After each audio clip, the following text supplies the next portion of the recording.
Welcome to the V-Chic Show, Dr. Madhu Chopra. Thank you so much for being here today.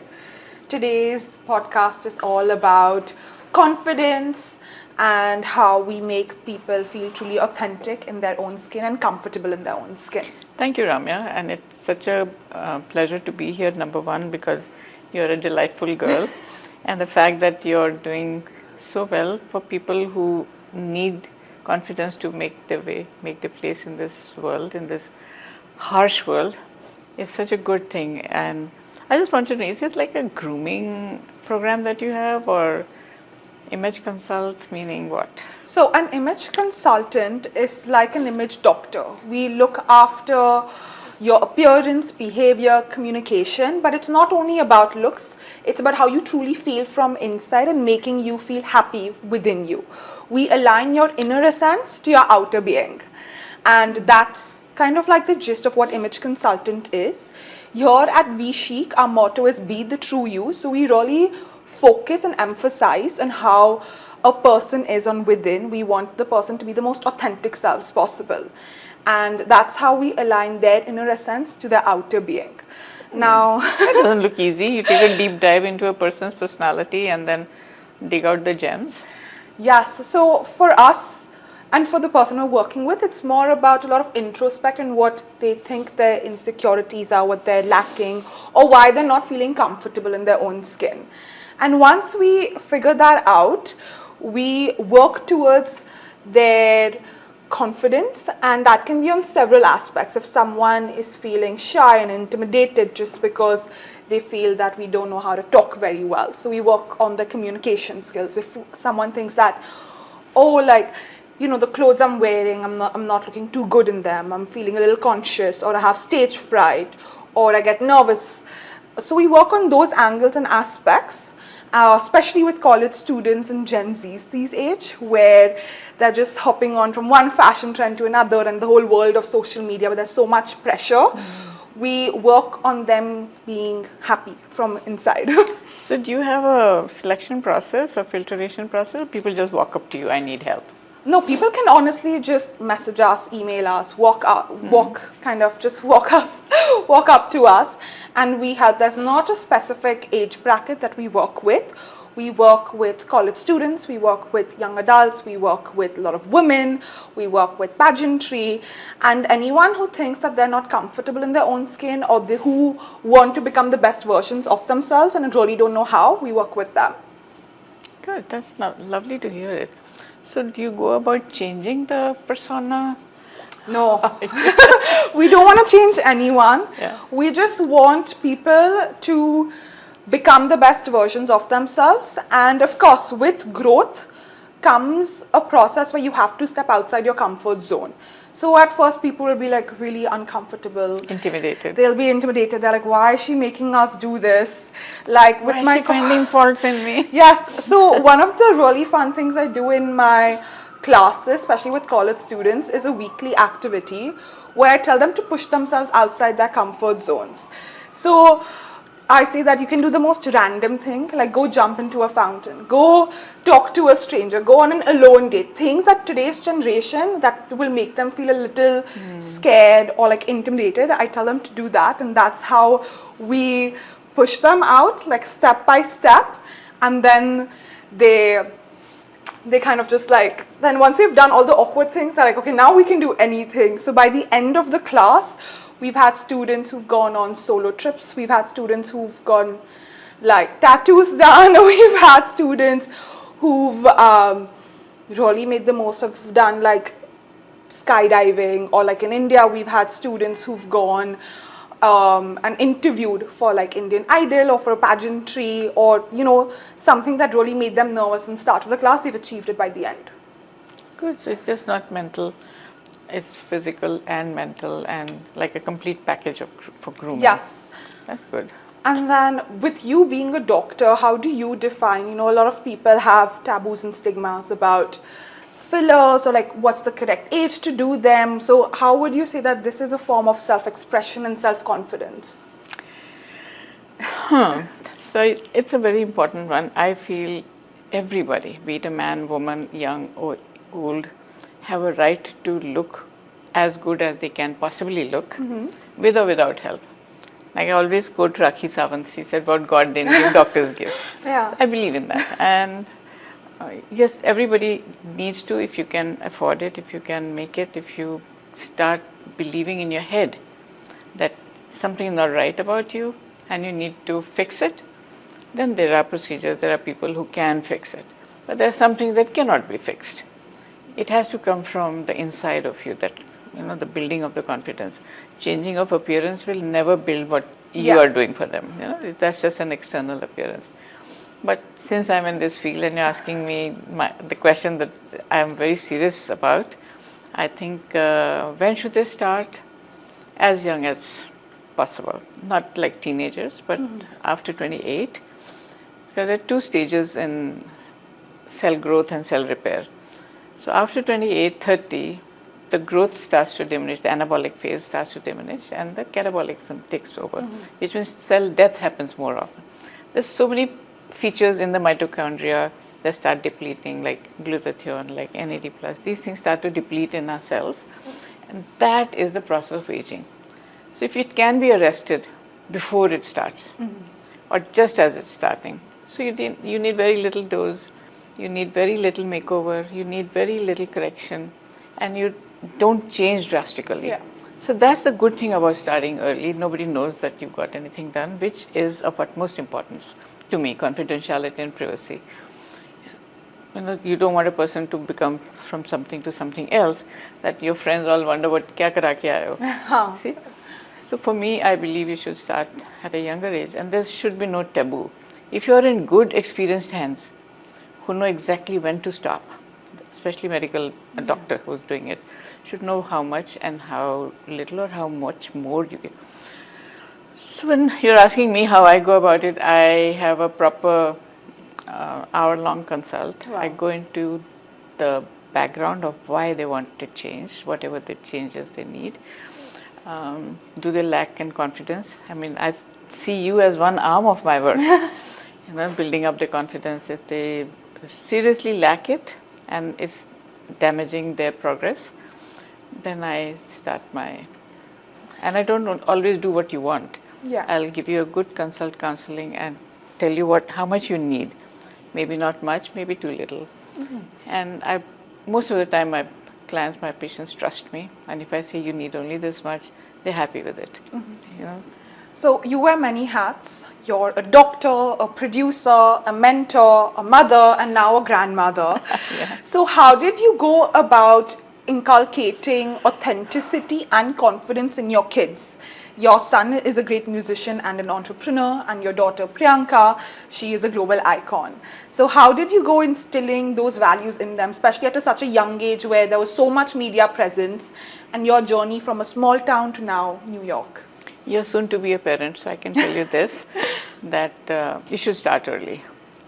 Number two, you have to be the role model of what you want your child to be. You tell him not to do something and you do the very same thing. So that's not going to work. And they are mirror image of what the parents are. So ideally, it should start as young as 3, building their confidence and not degrading them or deriding them in front of their friends or their peers, in front of others. So that diminishes their confidence, and that's very hard to rebuild. So for my children, yes, I don't think they have ever been yelled at. Corporal punishment to bahut dur ki baat hai. Wow. Yeah, it's always sit down, let's have a conversation. You see, so that conversation, I hear them. Why did you do it? What was the purpose? What is the reason? Were you bullied? Is that why you were? So all this thing, and then it's easier to sort out their problems if you want to help them. It's not that you were behaving bad. There has to be reason, because I trust my upbringing. कि मैंने तुम्हें अच्छी परवरिश दी है, I've given you good values, you'll not do something wrong, I'm sure of that. So that trust, when you give your child, they will never let you down. And that's exactly what my mom, who's the founder of V Chic Varsha, says. Because I'm just like, how are you not scared that, oh, I'll do this or that? Because I keep thinking she used reverse psychology on me growing up. Because she's like, yeah, you can do this. If you want to go out, you can go out. You can go out with your friends. And she sent me abroad at the age of 17, 18. So, and like, I was like, but I never did any of those things. So, and today's parents, I see they're so controlling. They're like, you have to have a timeline. There's a deadline. You can't stay out for too long. So I asked her the same question, and she's just like, it's because I have enough confidence in me that I've raised you right, and you can tackle situations in the correct way. Correct. And I think that's the biggest confidence any mom can have, giving to their, giving So it to their you'll pass kids. on a beautiful legacy. Yes. What your mother gave you, you'll give your baby. That's Yeah. a good thing. And then in today's time also we see that with media and with social media especially, there's a lot of pressure on what the typical beauty standards are. Now, how do you think that kids in this generation, or like even women, how can they live up to this, or do you find what's the biggest insecurities in today's Number one, people? as I speak to my children, that trolling is done by those insecure, insignificant human beings who have nothing better to do. Hide behind the computers and diss people, because that's the job. That gives them eyeballs. Yeah. That gets them attention. Those 3 seconds attention, but they get it.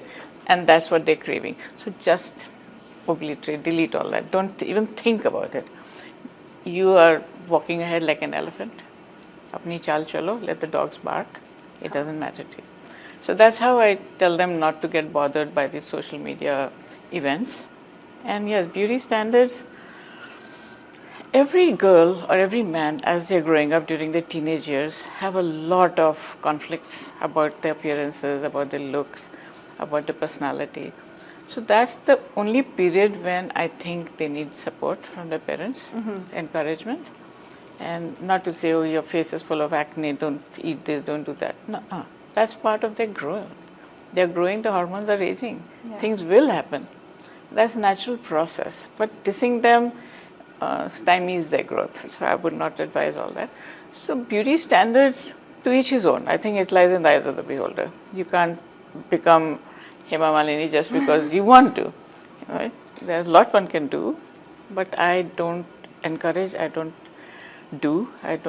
suggest that you should change your looks just for vanity. Yeah. And then especially today's time, it's like what's pretty in today is not going to be pretty Definitely in not. another 5 years or 10 years. So it's like, how much can you keep going on? It's being comfortable in your own way. And then, like you said, that people have their own insecurities. It's like you understand like what they want and like how they're going to feel and if it's going to impact their work or not. And accordingly you do like an hour-long consultation with them. Now, do you feel that after they've improved their skin, their health, their regimes, or like even if they've gotten a little fillers done, do you see confidence and beauty going hand in hand? Totally. I won't call it beauty, but a better version of you. See, I have no definition of beauty at all. Some people with little defect look so beautiful. Maushami Chatterjee with those teeth has such a wonderful smile. Shah Rukh Khan with his disproportionate face is one of the best considered person. So beauty lies in how you carry yourself. I think that is what is more important, how you carry your, and like Priyanka says, confidence is the only accessory you should wear. Yeah. So beauty to me is not skin deep, it's not look wise, but of course it helps to get some improvement, because then you become pleasing to the eye, your own, others, people who care for you. And that little effort, I think, goes a long way. And it's like an investment and a maintenance in yourself. If you're truly happy from within, only will you do You good. see the ladies of yesteryear, 55, 60, they looked really old. Yeah. And they started behaving old. They would stay at home, bully their daughter-in-laws, Yeah. and just stay put. But look at the ladies today, 80, 81, 85, active. They're living their best life. So it doesn't mean that it doesn't help. It does help. Taking care of your looks does help. So now it's like coming to an end. We've had a great conversation. Our motto is "Be the true you" for V Chic. What does that statement mean to you? First, I will have to figure out what I think of myself as a baseline. And then how can I better myself? Like all my growing years, I lacked confidence because my siblings were all very, very good looking and excellent in their studies. So my father sat me down and he said, "What do you think you are good at?" So I said, "I think I'm good in sports, I'm good in arts, I'm good in..." He said, "Okay, excel." And that gave me so much himmat and confidence that I started getting all the awards and prizes for my school. And it built my personality into something far, far better than my siblings who were good academically. So this one, your question, the answer is that someone has to show you the mirror. Someone has to nudge you, the job that you all are doing, nudge you to find what is your best. True. And bring it out without demeaning me. My father was very smart. He didn't tell me you're not doing good academically, to fail ho gayi, kya hoga life mein. Never. He said excel in what you're good at. Yeah. And at the end of the day, it's like your work speaks for itself. It's nothing like your looks and all won't deny anything. To some point it does. Suppose that two people equally qualified. Yeah. One person walks in confidently, one person walks in nervous. Who would you pick? I would pick the confident person. Because they have faith in themselves and the way they carry ourselves. And that's why here at V-Chic, we teach classes like body language, etiquettes, mannerisms, so that when you enter the room, you command the room. Everyone looks at you, everyone has trust in you, everyone has faith in you. And I think that's kind of similar with what you do as well, because once we feel good, once we have our skin glowing, and we feel like we feel pretty from within, is when we get the most confidence. So when that person looking back at you in the mirror is something that pleases you, you'll walk out happy. You'll walk out good. Exactly. And thank you so much for being here today. You're welcome. Thank you for this wonderful conversation. And it's good, and now that I met somebody who does image consulting and actually grooming for people who need it, my impression about image consulting was they try to change your personality. No, we don't change it. You see, you want them to metamorphose into something different. But I'm happy to hear that you just bring out the best version of themselves. Yes. That's good. That's very encouraging. Thank you. So Lovely much. knowing you. Thank you. Ramya, all the best for you. Thank you. This is the V-Chic Show.